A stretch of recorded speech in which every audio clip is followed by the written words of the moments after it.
All right, let's just jump right in. Today, we're going on a pretty wild tour of the world's most extreme bunkers. And I mean, we're going to see everything from a $1 joke buried in the dirt all the way up to a $1 billion fortress that's literally carved into a mountain, built to be humanity's last hope. So it really all boils down to this one simple question, right? What's the actual difference between a bunker that costs you pocket change and one that costs as much as a small country's budget? Well, the answer? It's a whole lot more than just thicker walls. Let's find out.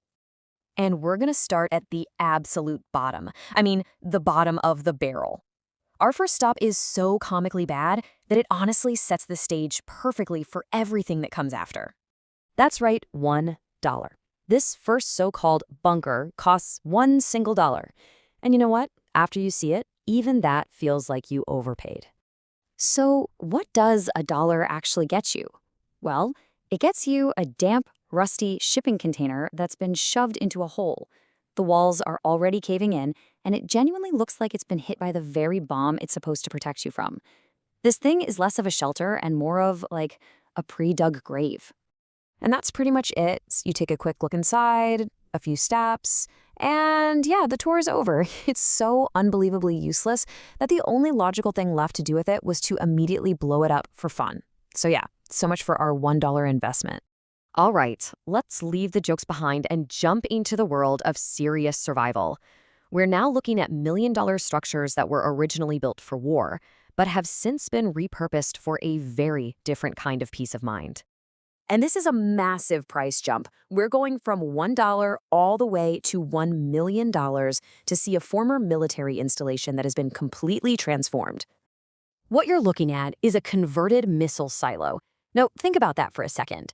A place that was designed during the absolute peak of the Cold War to launch a nuclear missile has been turned into a home designed to survive one.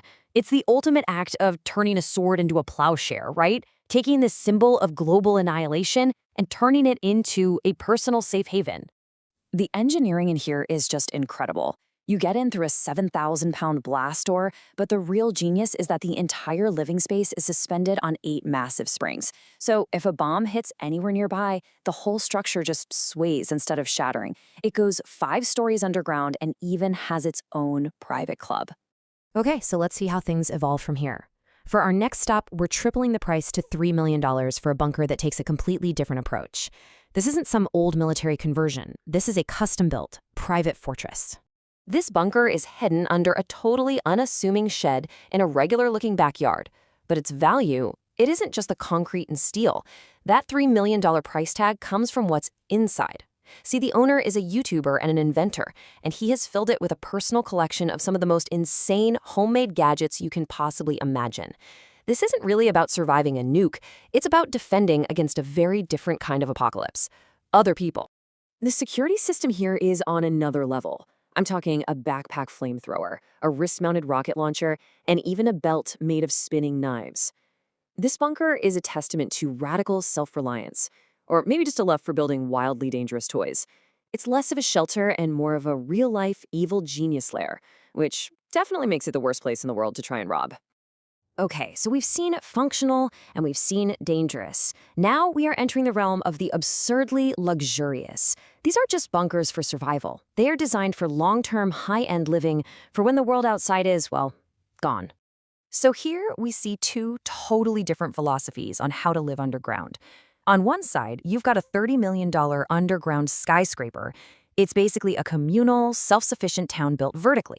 But on the other, you have a $50 million private residence that tries to completely erase the fact that you're in a bunker at all. It's this fascinating split. Do you prioritize building a new society, or do you prioritize preserving the illusion of the old one? Inside the $30 million skyscraper, it's not just apartments. It has a hospital, a dentist, a pharmacy, an indoor shooting range, a grocery store, yes, with canned bacon, and hydroponic gardens for a basically infinite food supply. It even has a pool with a rock wall. It is a completely self-contained society. Now, the $50 million option, that is all about psychological survival. The goal here is to make you forget you're trapped. It's got artificial sunlight that mimics a day/night cycle, carpet that feels like grass, and even a full-size two-story house built inside the bunker itself. It's this bizarre, elaborate illusion built on the idea that the biggest threat to long-term survival isn't the radiation, but the crushing despair of living in a box. But now we're making the final leap.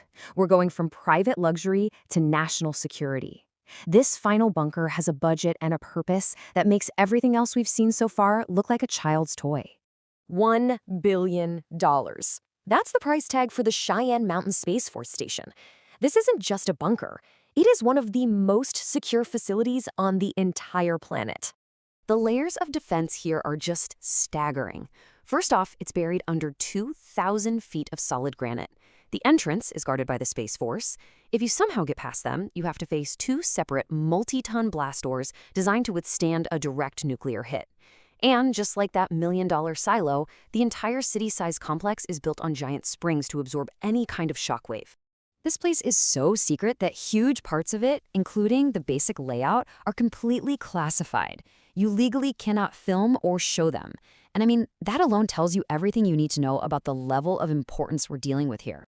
Inside the NORAD battle deck, the command center for defending all of North America, the tension is real. This is the anxious warning they actually give to visitors. The buttons and controls here aren't for show. This is where the shots would be called during an actual attack. The scale is it's hard to even wrap your head around. Cheyenne Mountain isn't a building, it's an underground city. It has its own power plant, its own water supply from underground lakes, roads that are big enough for fire trucks, and it even has its own Subway sandwich shop. It's a completely self-sufficient world down there. So when we look back at our journey up this bunker ladder, you see a really clear evolution in what's being protected. We started with just the bare idea of survival in a shipping container. Then we moved to serious individual protection in the missile silo, then to a community's long-term comfort in those luxury bunkers, and we ended here, at Cheyenne Mountain, a place that wasn't designed for any one person, but for the continuation of an entire nation. You know, in the end, these structures are so much more than just concrete and steel. They're like a mirror, reflecting our deepest anxieties. From one inventor's personal fortress to a nation's command center, they show you exactly what we value enough to bury deep under a mountain. So the real question isn't just what new threats are going to inspire the bunkers of tomorrow, but what will we decide is worth saving?